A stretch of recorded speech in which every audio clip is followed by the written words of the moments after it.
दहशतवाद्यांना आता चांगलीच धडकी भरली आहे। कारण संशयित दहशतवाद्यांच्या विरुद्ध स्थानिक प्रशासनाने धडक कारवाई सुरू केली। आतापर्यंत 9 दहशतवाद्यांची घरे उद्ध्वस्त करण्यात आली आहेत। आधी 5 आणि त्यानंतर मध्यरात्री आणखी 4 संशयित दहशतवाद्यांची घरे जमीनदोस्त झाली।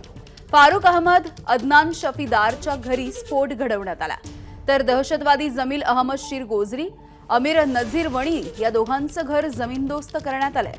हे चारही दहशतवादी लष्कर-ए-तोयबासाठी काम करत असल्याची माहिती आहे।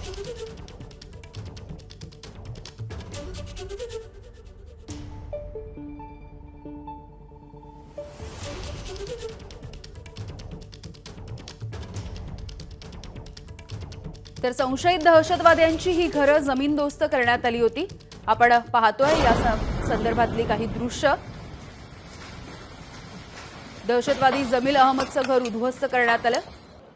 अदनान शफी याचं घर सुद्धा जमीनदोस्त करण्यात आलंय, तर दहशतवादी फारुक तिदवा याचं घर सुद्धा स्फोट घडवून जमीनदोस्त झालंय।